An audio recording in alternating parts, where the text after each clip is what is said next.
Aujourd'hui, je rencontre Cynthia, qui est agente de voyage depuis 16 ans et qui vient me partager son expérience pendant la COVID et la passion qu'elle garde pour son métier.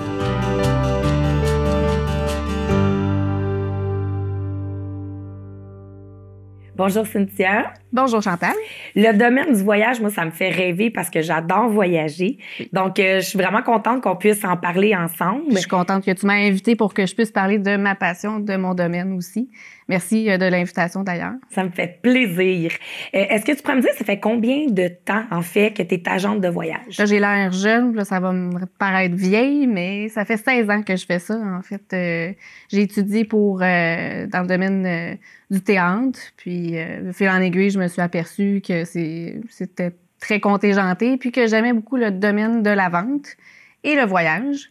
Donc, j'ai fait une belle combinaison. J'ai étudié, j'ai fait mon DEP complet. J'ai été engagée à mon premier stage d'observation par Voyage Shears, qui à l'époque était la meilleure école. Tout le monde voulait travailler pour Voyage Shears. Oh, wow! Donc, j'ai commencé à travailler en plus à Pointe-Claire, dans un domaine, dans le fond, pratiquement anglophone. Oui, moi qui sortais de mon petit Côte-Saint-Paul de Villemort, pour ceux qui connaissent ça à Montréal. Donc, j'ai commencé en bas de l'échelle avec un temps partiel, en même temps combiné l'école. Fait que ça, c'était parfait parce que je pouvais mettre en pratique ce que j'apprenais dans mon DEP à mon travail.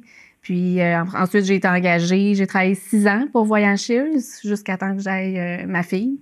Oui. Donc, j'ai pris mon congé de maternité. J'habitais sur la Rive-Sud, donc petit questionnement. J'ai été approchée pour travailler pour Club Voyage par Raymond Potvin. Qui était sur la Rive-Sud, à Châteauguay. Parfait plan de match quand on est maman. Oui. Donc, on est là à combiner les deux.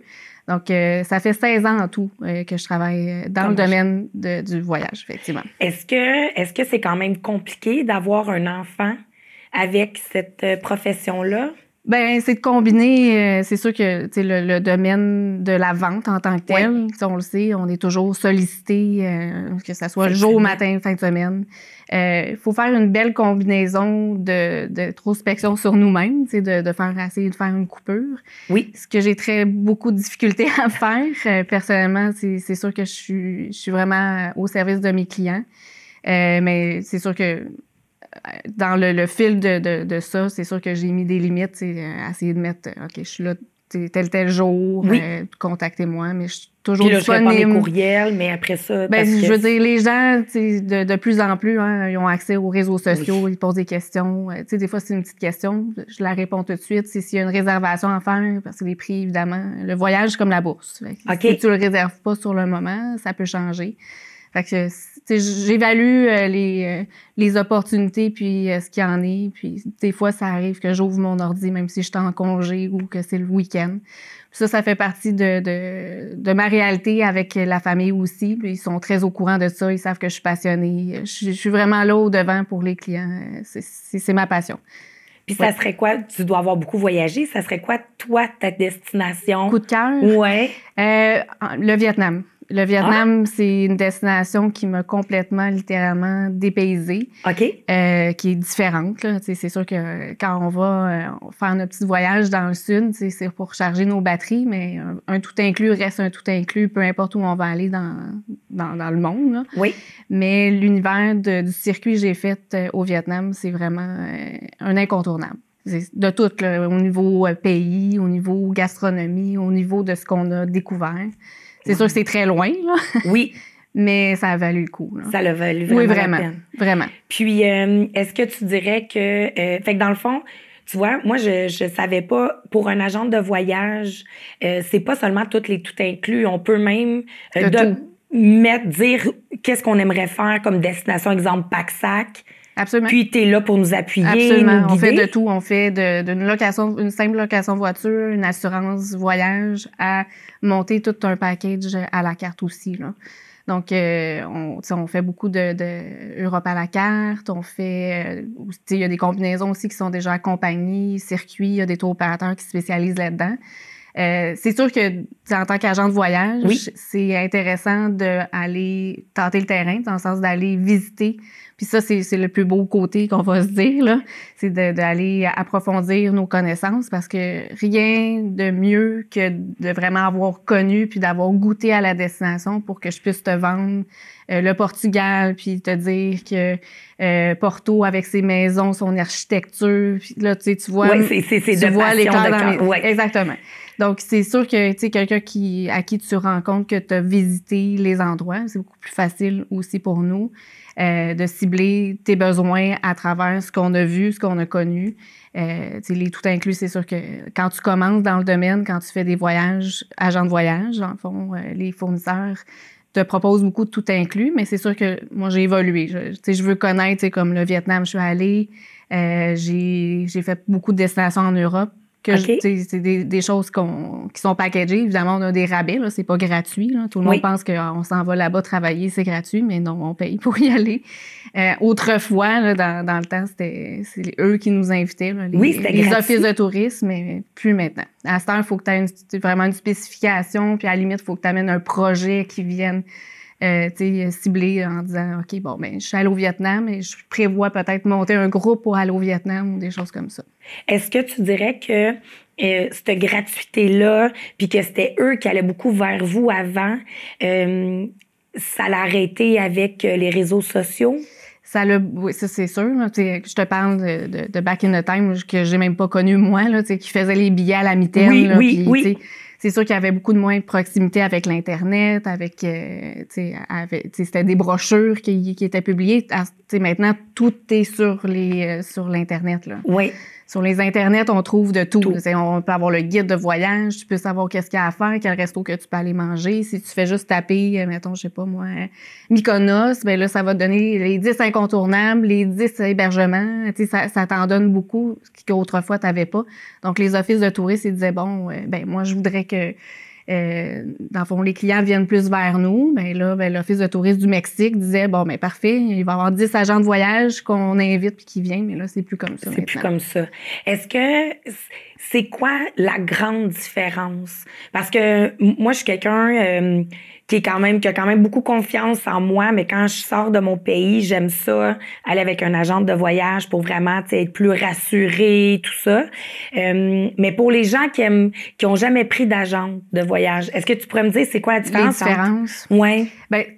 Puis là, c'est sûr que là, avec la pandémie, notre rôle a beaucoup plus comment je pourrais dire, de valeur au niveau des yeux des gens, parce que quand ça s'est arrivé, personne n'a vu ça venir, évidemment, nous, on était là au front pour les clients, là, pour évidemment voir à leur intérêt, voir à leur argent, à s'assurer que les voyages soient annulés ou ceux qui sont en destination, mon Dieu, qui reviennent. Qui puissent revenir, oui. Mais ça l'a toujours été, ça, je veux dire, au niveau de notre rôle. On est là, évidemment, pour avoir le contact avec le client. On n'est pas une machine, donc on est là, on prend le pouls selon notre expertise pour envoyer le client au bon endroit. Parce que des fois, un client peut dire, bon, moi, je veux un beau bon pas cher. Cuba, ça va me satisfaire. Mais finalement, quand tu discutes avec cette personne-là, c'est une personne qui a une bouche fine, qui veut bien manger, qui veut avoir une certitude qui va toujours avoir de la constance au niveau de ça. Mais là, finalement, Cuba, c'est peut-être pas le bon scénario. Fait que c'est de fil en aiguille, on discute, mais on est là aussi pour penser à pratiquement tout pour eux. Là, Avez-vous pensé que c'est important pour vous d'avoir une place de réservée dans l'avion pour être sûr d'être assis avec votre conjointe? Ou l'assurance voyage, ça c'est une chose banale que les gens disaient, on paye 6 000 $ notre voyage, mais on a 0 assurance. On pense que peut-être que sur la carte de crédit, on est couvert, mais finalement, il l'était pas. Fait que ce niveau-là, nous, on est là pour vraiment aller à tous les points, tous les niveaux. Puis surtout là, maintenant, avec les conditions qui sont très changeantes, très variables, pour s'assurer des conditions, ça te prend-tu un test PCR, ça te prend-tu un formulaire quelconque, fait qu'on est là du début à la fin. Puis là, puis là, avec les mesures sanitaires, c'était très compliqué. Bien, ça l'est encore. Je veux dire, il y a beaucoup de conditions, puis, tu sais, Dieu sait que depuis 2 ans et demi, oui. ça a beaucoup évolué, autant conditions qu'adaptation de, c'est-tu un crédit, c'est-tu pas un crédit, c'est-tu remboursable. Tu sais, nous, on a vraiment comme vécu toutes les étapes. Ça a été, je dirais, beaucoup de montagnes russes. Oui. Tu sais, moi, je te dis que ça fait 16 ans que j'étais là-dedans, mais je connaissais mes meilleures années, là. Fait que j'étais top vendeuse. Puis là, du jour au lendemain, c'est comme, je m'en allais faire une plus belle année que le 2019. Puis en 2020, le 13 mars, ça a crashé. Tout était cancellé. Il y avait la vie non-voyage. J'ai jamais vécu ça, là. C'est comme on parle de chômage, de si. C'est beaucoup d'adaptation, mais en même temps, c'était de gérer tout ça aussi à travers les émotions que j'avais par rapport à mon travail, mais par rapport aussi aux gens qui sont en destination, les gens qu'il faut qu'ils cancellent. Fait que, tu sais, puis en même temps, c'est ton gagne-pain, là. Exactement. Fait que ça a été beaucoup de remise en question en même temps dans ça, mais pour finalement me rendre compte que c'est ma passion. J'adore ça, avoir le contact avec les clients. Il y a quelqu'un la semaine avant que je parte en vacances qui me disait que j'étais son agente de bonheur. Oh. J'étais créatrice de rêves. Et j'ai adoré ce principe-là, ce terme-là. Oui. Parce que c'est effectivement ça qu'on fait. On est là à discuter avec les gens, mais pour rendre, dans le fond, concret leurs rêves. Oui, leur attente, leur perception, puis leur projet, les mettre en réalité avec le budget, avec leurs besoins. Puis tout mettre ça en branle. Fait que, tu sais, quand ça l'a planté à la pandémie, c'était des gros projets que j'avais mis en place. Là, c'était tout de déréserver ça. Tu sais, j'étais aussi affectée que les clients en tant que tels, parce que, tu sais, j'avais participé à leur projet. Puis là, c'était de mettre ça sur le haut, tu sais, de le mettre sur la glace, puis de le remettre à peut-être plus tard. Tu sais, il y a des gens, moi, j'étais en train d'organiser leur mariage à destination. Ça n'aura pas lieu, mais ça va être remis. Fait que là, ça va être remis quand? Parce qu'à un moment donné, ça... Fait que là, c'est des discussions qui sont remises. Ah, il y a une petite ouverture. Mais tu vois, là, en 2023, mais les gens que j'avais commencé à travailler leur projet, mais je les replanifié en 2023. Là, c'est reparti la machine. Là, c'est fou. Fait que ça a pris 2 ans quand même. Oui. Pour que ça revienne vraiment. Ça a pris 2 ans, mais il y avait des gens motivés là-dedans qui disaient OK, go, on y va. Puis finalement, il y avait d'autres choses qui changeaient. Fait que c'était je te réserve, je te déréserve, je te réserve, je te déréserve. Puis tu sais, c'est tout un tralala aussi de suivre tu sais, la paperasse aussi pour que ça, tu sais, que les montants qui soient vendus, mais qui restent aux clients, puis tu sais, d'être sûr qu'il n'y ait pas de perte, puis que tout soit... Tu sais, les conditions, c'est pas facile, là. C'est peut-être indiscret comme question, sens-toi bien à l'aise de me répondre, mais je crois, tu sais, le fait que c'est de la vente, vous êtes comme payé à commission. On n'est pas à la commission, nous, à notre bureau. OK. C'est sûr que quand on atteint certains chiffres, on peut avoir des bonifications.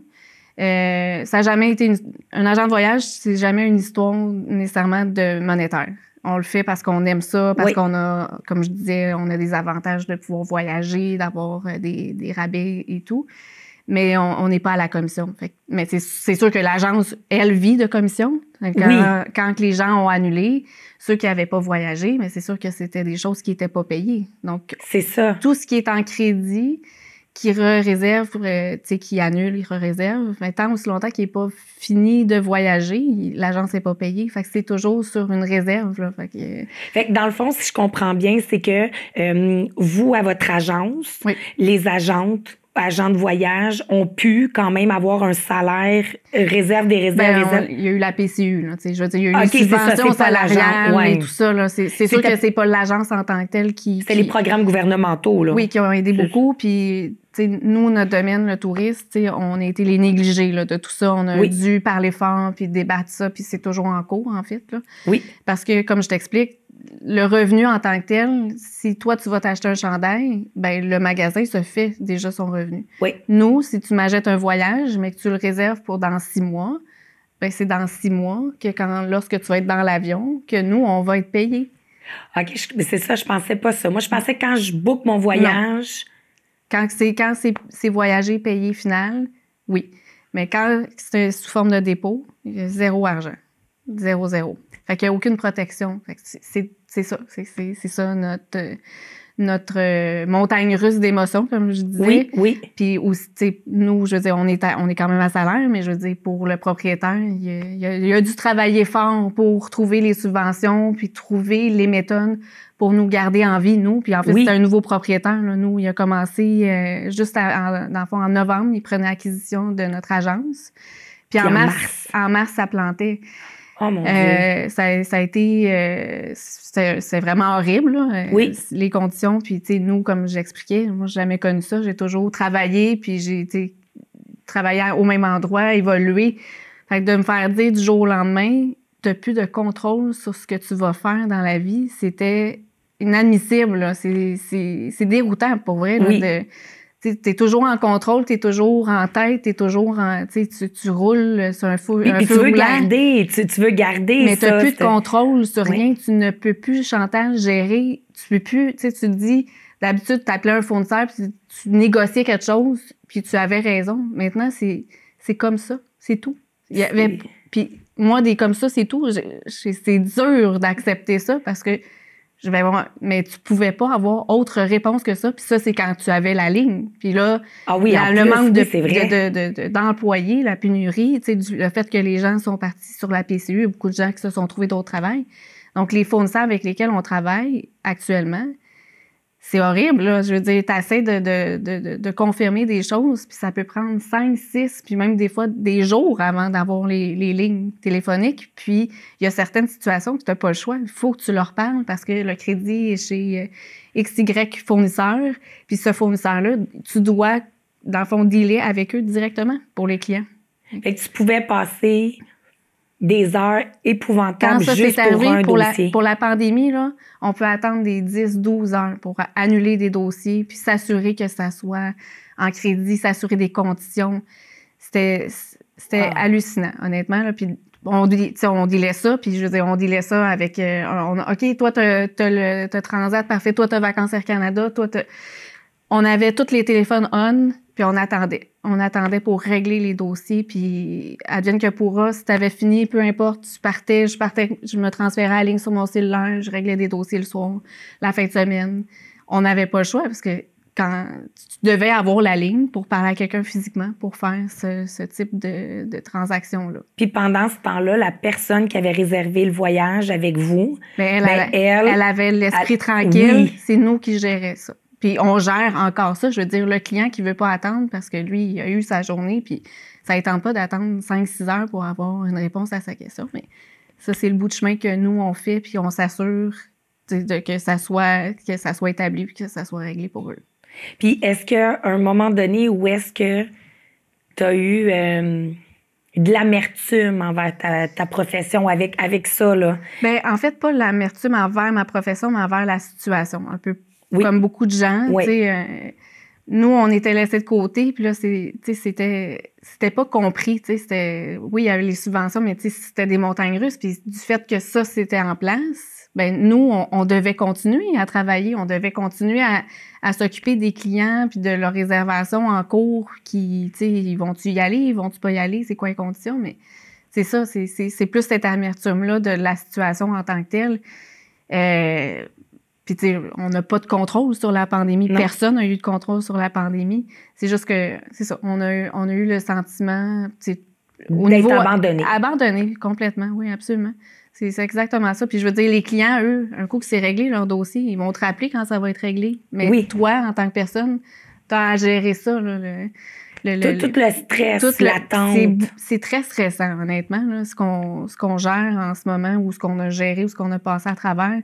C'est de s'assurer vraiment. Tu sais, les gens pensent que c'est être à me réserver mon voyage. Non, mais faut que tu gères, tu sais, c'est-tu vraiment bien réservé? C'est-tu payé? C'est-tu tout réglé? C'est de A à Z, là. Puis les conditions, là, mon Dieu, là, on est quasiment rendu à prendre ce que tu vas manger, toi, dans l'avion.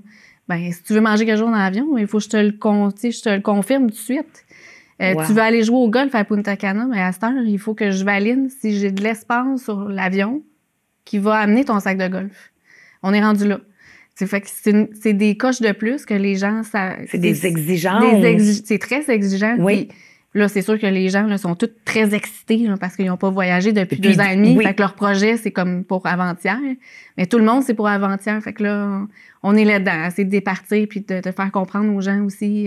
On comprend votre excitation, puis on est là, on va être là, on va vous accompagner. On était là avant, on va être là pendant puis après. Mais il faut juste, tu sais, chacun son petit bout, là. Il faut pas ambitionner, il faut pas être abusif, il faut comprendre, il faut rester respectueux. Puis, mais la plupart sont comme ça, mais c'est ça, la patience des gens depuis la pandémie est pas la même qu'auparavant. Non. Puis je pense que tout le monde, hein, je pense que l'élastique, elle a tellement été étiré. Dans tous les niveaux. Donc là, c'est comme, OK, dis-moi qu'est-ce qu'il y en est, là, puis OK, parfait. Fait que, il faut rien prendre personnel. Ça, on le sait depuis, quand tu travailles dans le service à la clientèle, il faut jamais que tu prennes rien personnel. C'est pas à Cynthia, personnellement, qui sont pas contents ou, c'était la situation. Exactement, parce que il y a eu beaucoup d'étapes à travers ça. C'est au début, les fournisseurs, mon Dieu, ils n'avaient jamais connu ça. Fait que là, c'était des crédits voyage. Mais là, toi, tu n'étais pas contente, tu voulais pas un crédit voyage. Mais j'ai pas le choix, moi, Chantal, parce que ton voyage que tu as acheté, ben, ce fournisseur-là, il te donne un crédit voyage. Oh, après, ils ont décidé que c'était pas un crédit 2 ans, c'était un crédit qui te donnait illimité. Puis il pouvait être transférable. Fait que là, tu sais, ça s'améliorait. Mais tout ça, nous, il faut qu'on voit dans nos banques de données pour s'assurer que toi, dans notre système, ben, tu ailles la bonne information. Nous, on aille la bonne information. Fait que là, c'était cancelle les réservations dans les systèmes informatiques pour les mettre en crédit voyage. Change de crédit voyage parce que là, il est rendu limité. Oh, après, ils ont décidé qu'il y avait une subvention dans le fond du gouvernement. Pour les rembourser. Pour rembourser les clients. Donc, annule ceux qui décident qu'ils veulent un remboursement pour mettre... Ça, le remboursement, ça veut dire que... Mais il faut suivre ça. Pour toutes ces heures-là, la compagnie de voyage a zéro nada. Ben, dans la plupart des scénarios, wow. Ouais. Dans la plupart des scénarios, il n'y a pas eu de sous-versé. Donc, c'est sûr que, tu sais, maintenant, on dit que notre métier à nous, ben, tu sais, si tu fais affaire avec un notaire, c'est parce que tu veux t'assurer que ton testament soit en règle. Ben, c'est la même chose pour ton voyage. Tu veux t'assurer que tu es au bon endroit, au bon moment, que c'est le meilleur forfait qui te convient, puis que tu n'auras pas de problème, tu sais, en cours de route, que tu vas avoir tout de A à Z. C'est à ça que nous, on sert. Puis, tu sais, on charge des frais professionnels, comme pas mal tous les ordres professionnels. Oui. Puis, ils sont justifiés. Puis, auparavant... encore plus, tu sais, je pense que là, les gens ils ont encore plus conscience. Ben, j'imagine, puis, tu sais, j'aurais le bon mot pour dire la raison pourquoi qu'on vaut ce 28,74 là par adulte. Oh mon Dieu, OK, ouais. C'est pas énorme. Non. Mais tu sais, nous, ça nous donne des revenus supplémentaires qui sont payés déjà à la source. Fait qu'on est sûr qu'on fait 28,74 par personne, tu sais. Ce qui est important. Oui, puis ce qui est quand même modeste. Là. Exactement. Qui est très modeste. Exactement. Là. Parce que, tu sais, c'est comme je t'ai dit, on a travaillé dans des dossiers peut-être 3 ou 4, 5 fois même des fois, là, que les clients étaient comme, on y va. OK, on refait ça, on transfère ça. Tu sais, c'est beaucoup de logistique. Beaucoup de logistique, beaucoup de stress, comme tu dis aussi. Oui, là, parce que évidemment, là, tu veux t'assurer que tout est correct puis tout est conforme, puis c'est mélangeant quand même. Tu disais tantôt, tu sais, comme c'est reparti un peu, là, il y a une fougue. Beaucoup. Un peu, c'est limité. Là. OK. C'est très. Parce qu'on disait qu'à un moment donné, puis c'est peut-être une perception fausse que j'avais, mais comme dans le milieu de la pandémie, il y a 1 an et demi, il y avait les prix à la baisse. Oui. Puis là, maintenant, je pense qu'on est revenu... Dans la normalité, même des fois... à la hausse. Exactement. C'est parce que là, les fournisseurs ou les compagnies aériennes XY, il y a la hausse du pétrole aussi qui ne va pas aider. Tout augmente, là. Oui. Puis la demande est là. Fait que c'est sûr que l'offre, étant la demande forte, bien là, va rester cher. Mais ça a toujours été dans le domaine du voyage. Les fournisseurs sont là, puis il y a quelqu'un qui travaille, d'après moi, dans plein pour vérifier ça. Lui, il vend, moi, je vends. La demande est forte, il me reste tant de sièges. On augmente les prix. Exactement. En décembre, c'était pas le même discours. Ils ont eu à se réadapter avec l'Omicron. Oui. Dans quoi on s'embarque encore, on ne sait pas. Fait qu'il y a eu l'incertitude, il y a eu un petit peu de recul par rapport à ça. Fait qu'il y a certains fournisseurs qui ont décidé de dire, bon, on regarde nos avions, comment ils sont remplis, puis ces routes-là, c'est pas payant. On les ferme. On les ferme pour l'instant, on les remettra plus tard. C'est correct aussi. T'es aussi bien d'opérer plein ou pratiquement plein que peu, puis d'être à perte. Oui, parce qu'à un moment donné, avec la pandémie, eux aussi ont perdu. Là. Beaucoup. Fait que tu peux pas garder une route qui est pas payante. Mais tu sais, ça encore là, ça a été beaucoup de gestion de tu parles à personne, là. Tu parles à personne, tu reçois un courriel, bon, le client un tel, le voyage n'y existe plus, il va se faire rembourser. Il se fait rembourser, donc, encore là, tu repars scratch zéro. Tu as fait cette vente-là, le client est remboursé, parfait, il est super content, mais tu fais pas de sous. Encore. Oui. Ça serait quoi, tu me dirais, là, en terminant, c'est quoi la plus grande qualité d'une bonne agent de voyage? Sa patience. Oui, ça, la conciliation, l'adaptation, la résilience. Il y en a plusieurs, en fait. Une bonne conseillère en voyage, il faut qu'elle soit bonne pratiquement à tous les niveaux. Il faut qu'elle soit sympathique, il faut qu'elle soit connaissante de ses produits, il faut qu'elle soit au rendez-vous, il faut qu'elle soit là pour ses clients. Il faut qu'elle soit une mère, en fait. Le pire, je m'en allais dire ça, c'est comme une maman. C'est la maman de rêve. Hein? Exact. Je suis la créatrice de rêve, donc la mère de mes clients, d'une certaine façon. Oui. Mais je te remercie beaucoup. Merci, Chantal, de m'avoir reçue.